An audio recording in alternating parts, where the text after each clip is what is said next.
Welcome to the Popish Plot. I'm Nate. I'm Jessica. And I'm Mike. Today, we are here with, wait for it, the Saints of May that you may not have heard of, Part 1.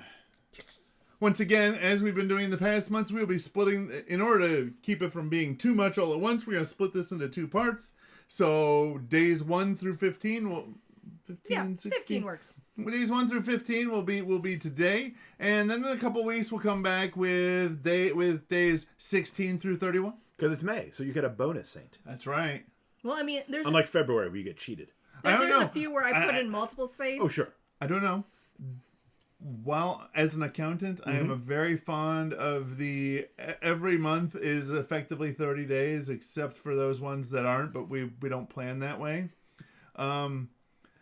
I kind of like the idea of suggesting that February is sort of like the baseline month, and every other month has at least 2 bonus days. All right, but we're talking about Saints of May, and we're starting out with one that is actually 2 sets, and someone else is going to read it because it's Latin. Yep, I will take this one. So. For the first, if you are celebrating the feast of lesser-known saints, you may be celebrating the feast of Saint Orentius. Or you may be celebrating the feast of Saints Orentius and Patientia. The first bishop and hermit, the first one was the bishop and hermit. The second one is a couple who were both martyrs and possibly the parents of St. Lawrence. Although we have no witty sayings, I said why being martyred. But maybe that's because he got all the comedy genes. On May the 2nd, we've got a trio: Saint Vindemialis, Eugene, and Longinus. All 3 were African bishops martyred by the Vandal king Hunneric. Boo. Although I do like that we have, one name we know from the fact that, there's a famous other one, one that we're stumbling over, and Eugene. I kind of feel... This is one of the odd things. The weird things about names that lasted versus didn't. Yeah, like we all know kids named Jason. Mm-hmm. We all know people named Jason. From ancient Greece. Very few of us know anybody named Theseus, but they're both Greek heroes. Mm-hmm. Why did Jason perdure? So I really have to kind of ask the question, given what I know of trios of friends, Eugene could either be like the guy that was the more prominent of the friends, or he could be the one who's more to the background. Sure. Sure. Given that his name would have, I presume, for the time in which this was taking place, based on the other ones' names, that his name was probably sort of a lesser occurring name. I don't know, because it could be like the I think it's the Ashley paradox. I mean, when do you think the name Ashley started being popular? After Gone with the Wind? No, I'm gonna go with Shakespeare, Elizabethan times. Apparently, it was in Middle Ages. Wow. Okay, so I was close. I mean, I might have a fact check that it was another common girl's name that started with A, but it's one of those things where it's like. No. Well, you can't have a knight named that. Eugene totally can. Eugene could realistically be like a Greek name kind of a thing. It's probably Eugenius and just anglicized as Eugene. Yeah. All right. So on the 3rd, we have another couple who had the worst honeymoon ever. Yeah, I don't think I can pronounce this one. Jess, you're gonna have to do it. We have Saints Timothy and Martha, and not the ones you're thinking of. They were Egyptian martyrs who were martyred as newlyweds, where they were nailed to a wall and took 9 days to die, next to each other. Ugh.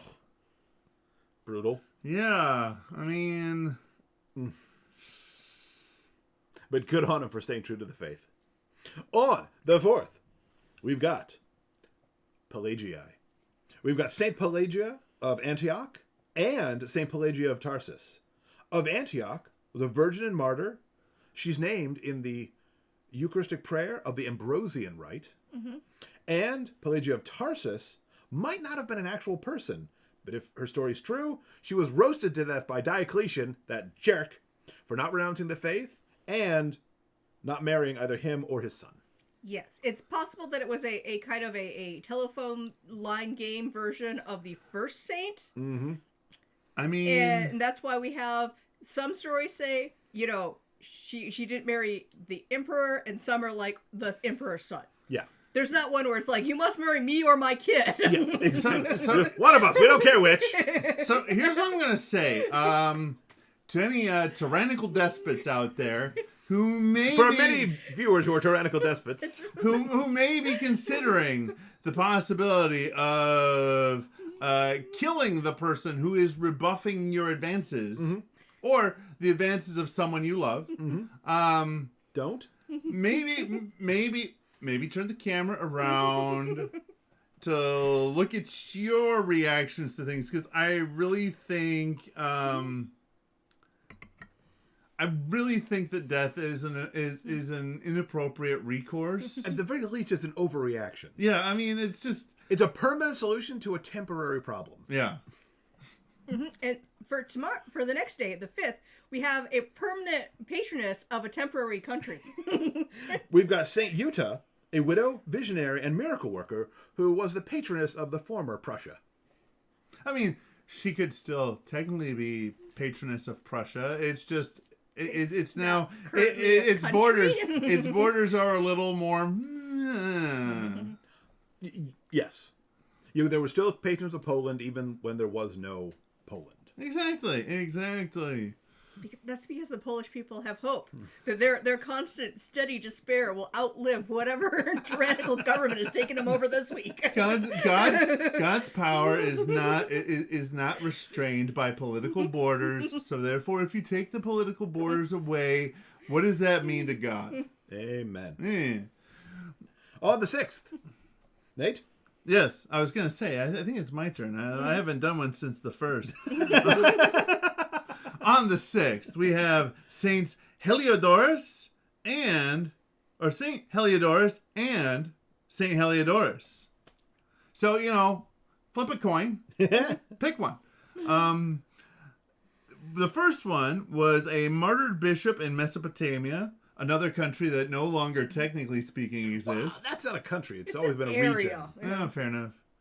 Who was killed by persecution starting by King Shapur II. That jerk. Along with 2 priests, Desan and Majab, and a few others. There's always in any good martyr, in any good martyring, there's always some companions. The other was a martyr who was killed with Venustus and companions. Under Diocletian in either Africa or Milan. These 2 places are very close together. So, I mean, and very, very distinct geographical regions. So it's hard to tell. Well, maybe they were Africans who were martyred in Milan. Thus resulting in the confusion. I'm just saying. Sure. One is a very distinct. One is a very distinct geographical region. Yep. The other one is just this giant place. Are we talking Cape Town? Are we talking Dakar? What are we talking? And the two of them have an entire sea separating them. So, plus a bit of land in either case. A Roman lake. Speaking of body of water names, for the 7th we have... For the 7th, just so I catch up, we have Saint Placid. He's very calm. He was a Benedictine abbot. Still waters run deep. In Autun, which is a place that I'm not familiar with. I think it's somewhere in the Holy Land, but I'm not 100%. I could also see it being somewhere in France, to be honest. Placid. On the 8th, we've got Saint Victor the Moor. He was martyred in Nicomedia with Zoticus, Antoninus, Theonas, Chrysophorus, Severian, Acyndius, Zeno, and Caesareus. They, apparently, are all mentioned in the work, The Acts of St. George. Yes, this is the alternative to and Companions, where all of you are so well known that nobody can actually be consigned to being a companion. At which point, everybody just has to remember all the names. All the names. Yeah. I think you can get this one, though, Jess. No, I cannot. The 10th is more her speed. Okay, fair enough. Yeah. Well, Yeah. Someone else do the 9th. on the 9th, Blessed Theresa of Jesus, Gerhardinger. She founded a teaching order that is governed by the religious sisters and not by local bishops. Which apparently was a big deal at the time. Sure. I mean, realistically, I think it'd be a big deal still. I mean, typically you have to go, be in line with your local ordinary kind of a thing. Mm-hmm. Yeah. All right. So for the 10th, we have Saint Peter Van, who was a Viennese martyr and catechist who was beheaded. Oh. I mean, at least there was not a sack and an animal and a body of water involved. So, if they're good at it, it's pretty quick to be beheaded. If they did anything with the head afterward, it wasn't notable enough to be noted. On the 11th, it's the return of the Anastasii. We've got St. Anastasius VI and St. Anastasius VII. The 6th is a patron saint of Lerida, Spain, and possibly a martyr. The 7th was a tribune in the Roman army who converted after being forced to torture Christians, and then he died as a martyr. I think I've heard of that one. I've heard of that scenario. I don't know. Yeah, at least a scenario like that, yeah. There's been a few stories like that, so. So many Anastasiuses. The Anastasii. On the 12th, we have Saint Pancras. Not Pancreas, just Pancras. Thought to be a teenaged martyr. So, for all those of you youngins out there who probably aren't watching us because, there's lots cooler things to watch on TikTok. We'd have to be making shorter dance videos, yeah. Yeah. Remember, you too could be a saint. All right, the next one. You too could be a martyr. The next one is someone who, I'd love to read the collective sayings of. Mm-hmm. We have St. John the Silent. He was a bishop in Palestine who started a monastery, who then retired to Jerusalem, and at 37 he asked to be walled up in a monastery where he lived for the next 75 years, apparently. For a guy who's known as the Silent, that's an awful lot we know about him. Yeah, that's a long time to live as an anchorite. Yeah, like, the numbers do not seem like a reasonable thing. Like, maybe someone accidentally carried an extra one or something. No, it's fine. It's fine. I mean, maybe it was the old don't days. know. It Maybe ends he up started with him out being a being super holy monk at age 4. It does end up with him being 112 years old. I mean, I suppose. If he started the monastery. He's in that dry desert air. It's fine. I suppose as an anchorite, there's a lot of clean living there because there really isn't time, because there really isn't the opportunity for other things. And there's very little stress induced by other people since you were walled in. On the 14th, we've got Saint, and I'm contractually obligated to pronounce it this way, Saint Boniface and Saint Just. Mm-hmm. I know Boniface they're was not the same name, but, they're both names where I'm like, nope, we gotta say both names. Boniface was an Italian bishop, and Just, probably not used because he was on Sardinia, was a martyr on Sardinia. On the 15th, actually, I can let you have this one. All right. On the 15th, we have St. Nicholas the Mystic. He was a patriarch of Constantinople who was exiled by the Emperor Leo VI for opposing his 4th marriage. Seriously, dude. 4. So, there is your first half of the month of May. And God love us, we didn't have to massacre a single Welsh name. Nope, I'm Not saving yet. the Welsh for later. Not yet. Not a month goes by without a Welsh saint. And apparently at least one Anastasius. And at least 2 one Anastasius. So, but I like how many saints there are who share names and feast days. Mm-hmm. That was good. So, go down below, leave us a comment of any saints' names you think that we should be going and highlighting, or any saints that you happen to feel a particular devotion to. While you're down there, hit the like button, the subscribe, the bell next to it so you get notified when new episodes come out. And remember, all you holy men and women, pray for us.